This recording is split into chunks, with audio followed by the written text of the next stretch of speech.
আমি এসআই কানুরঞ্জন দেব। আহ, আমরা একটা রিকুইজিশন পাই সাবরুম এসডিএম হসপিটাল থেকে।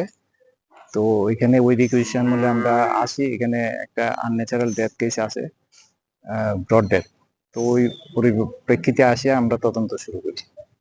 স্কুল ছাত্রী? সে স্কুল ছাত্রী, ক্লাস 10-এ পড়ে। আহ, তো সে কালকে নাকি স্কুলে পরীক্ষা দিতে আসছে, যে এখানে দেরি হয়েছে পরে স্কুলে গিয়ে যায় অসুস্থ হয়েছে, আবার না খায় স্কুলে গেছিল, এটা তার মা বাবার বক্তব্য আর কি।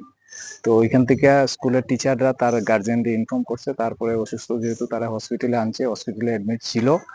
তারপর এখান থেকে বিকালবেলা নিয়ে গেছে, তারপরে রাত্রিবেলা আবার নিয়ে এসে ব্রড ডেথ পেয়েছে। প্রাথমিক তদন্তে মৃত্যুর কারণ কি জানা গেছে? প্রাথমিক তদন্তে মৃত্যুর কারণ ওখানে ইনভেস্টিগেশন আছে, তবে শুনছি তার বাবা যেটা কইছে যে স্কুলে কেন না খাওয়া দাওয়া করে গেছে, ওই ব্যাপারে বোধহয় একটু কথাবার্তা কইছিল আর কি। কোনো লাভ এফেয়ার্স? এখন তদন্ত চলছে, এটা তদন্ত সাপেক্ষে। না ভিতরে মেয়েটার নাম হচ্ছে অপ্সরা ঘর।